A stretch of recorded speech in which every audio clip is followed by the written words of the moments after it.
Set apart. Dear friends, in today's story, we will see what instructions Moses gave to the Israelites about the people who might try to turn them away from God. Knowing that false prophets will arise from among them, God commanded them that they shouldn't listen to the false prophets but put them to death, and purge the evil from their midst. Not only the prophets or dreamers who try to take them away from God, but even if it is their brother or son or daughter or wife or friend who entices them secretly, they shouldn't listen to him, nor shall they pity him, nor shall they spare him, nor shall they conceal him, but they should kill him.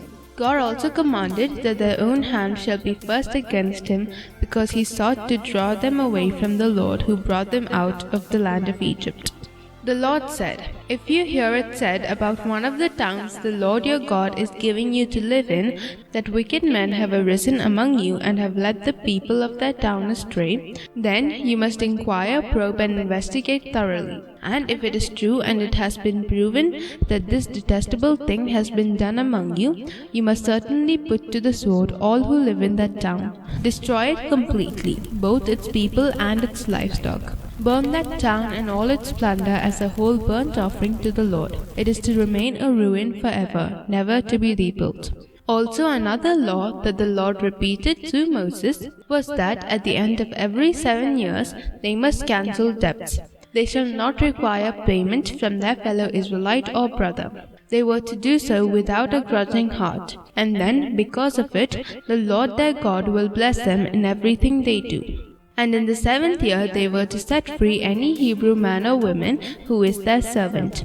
They were to remember the day they came out of Egypt and celebrate that day as the Passover in the evening. They were to sacrifice as the Passover to the Lord an animal from their flocks or herds. Don't you remember the feasts God asked them to celebrate? A few of them are the Feast of Unleavened Bread, the Feast of Weeks, and the Feast of Tabernacles. 3 times a year during these feasts, all their men must appear before the Lord at the place he will choose. God also commanded them not to set any wooden Asherah pole or sacred stone beside the altar built to the Lord.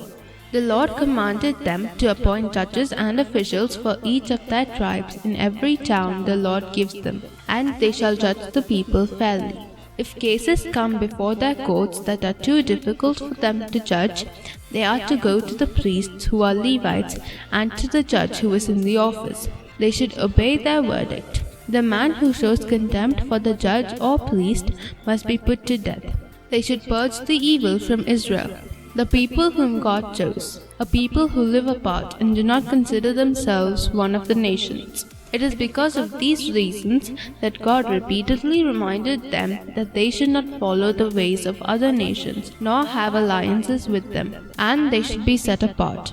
Moses, who repeated all these commandments, knew one thing. Not much after they reached the promised land, they will forsake God their king and ask for a king like all other nations. The further instructions were about that king. We will see that in the next story. God bless you.